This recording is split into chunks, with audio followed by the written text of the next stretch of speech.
ডুমডুমাত শিশু সৰবৰাহৰ ভয়ংকৰ ঘটনা ৫০,০০০ টকাত বিক্ৰী ১.৫ বছৰীয়া এটি শিশু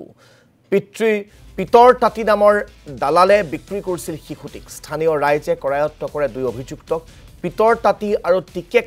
কৰায়ত্ব কৰিছে স্থানীয় ৰাইজে সংগঠনৰ নেতা হিচাপে চিনাকি দিছিল পিতৰে ফিলবাৰী আৰক্ষীৰ জালত দুই শিশু সৰবৰাহকাৰী পিতৰৰ বিৰুদ্ধে আছে বহু গুৰুতৰ অভিযোগ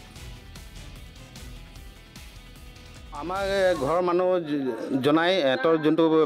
লোৱা চলি আৰু নিব আহিছিলে তেতিয়া আমি এতি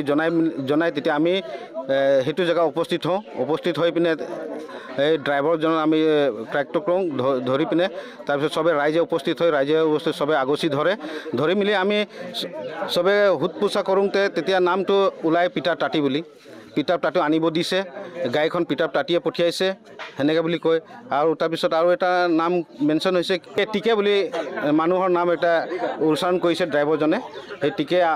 পঠিয়াইছে মোক এই ছোৱালীজনী আনিবৰ কাৰণে হেনেকে বুলি কৈছে তেতিয়া আমি ধৰি মিলি ৰাইজে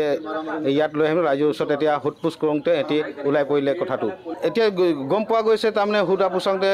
সি ইটানগৰলৈ ট্ৰান্সফাৰ কৰি দিয়ে অৰুণাচল যোনটো ইটানগৰ জেগাত থৈ আহে ড্ৰাইভাৰজনক দিয়ে ইটানগৰত কাৰোবাৰ ঘৰত কাম কৰিব দিয়ে আৰু সৰু সৰু ল'ৰা ছোৱালী যিটো 11 বছৰ 12 বছৰ পঢ়ি থকা ছোৱালী সেইকেইটাক এতিয়া তালৈ দি